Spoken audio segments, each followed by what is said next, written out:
వల్లభనేని వంశీ ఏదో స్వాతంత్ర సమరయోధుడు అన్నట్టు, స్వాతంత్ర సమరయోధుడిని అన్యాయంగా జైల్లో పెట్టినట్టు,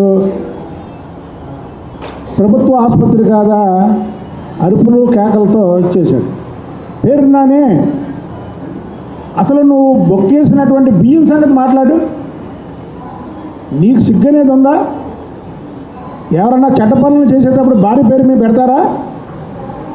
నువ్వు నీ భార్యకు తెలియకుండా నీ భార్య పేరు మీద పెట్టి అందులో బియ్యం బొక్కేసి కోట్లాది రూపాయలు సంపాదించినటువంటి నువ్వు చంద్రబాబు నాయుడు గారికి థ్యాంక్స్ చెప్పావు. ఏమని? పాప ఆడమ్మాయి ఆమె జైల్లో వేయొద్దని చంద్రబాబు గారు చెప్పారని. అప్పుడే మర్చిపోయావా?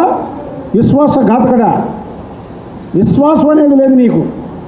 నిన్న చంద్రబాబు గారి గురించి, చంద్రబాబు గారి ప్రభుత్వం గురించి నువ్వు మాట్లాడతావా?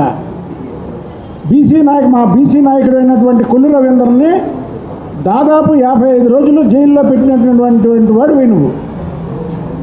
కొల్లు రవీంద్ర మా హత్య రాజకీయాలను ప్రోత్సహిస్తాడా? హత్యల్లో ఎక్కడైనా ఇన్వాల్వ్ అవుతాడా? అలాంటి కొల్లు రవీంద్రని హత్య కేసులో ఇరికించి దాదాపు 55 రోజులు జైల్లో పెట్టించి అలా మామయ్య ఎవరైతే నడకుదురి నరసరావు మాజీ మంత్రి గారు ఉన్నారో ఆయన మానసికంగా కృంగిపోయి ఆయన చావుకు కారణమైనటువంటి వ్యక్తివి నువ్వు. ఈ స్వాతంత్ర సమరయోధుడు వంశీని పోల్చావు. నువ్వు వెంటనే క్షమాపణ చెప్పు. రంగా గారి అభిమానులకి, అలాగే వాళ్ళ తనయుడు వంగవీటి రాధాకృష్ణకి మోకాల మీద కూర్చొని క్షమాపణ చెప్పాలి.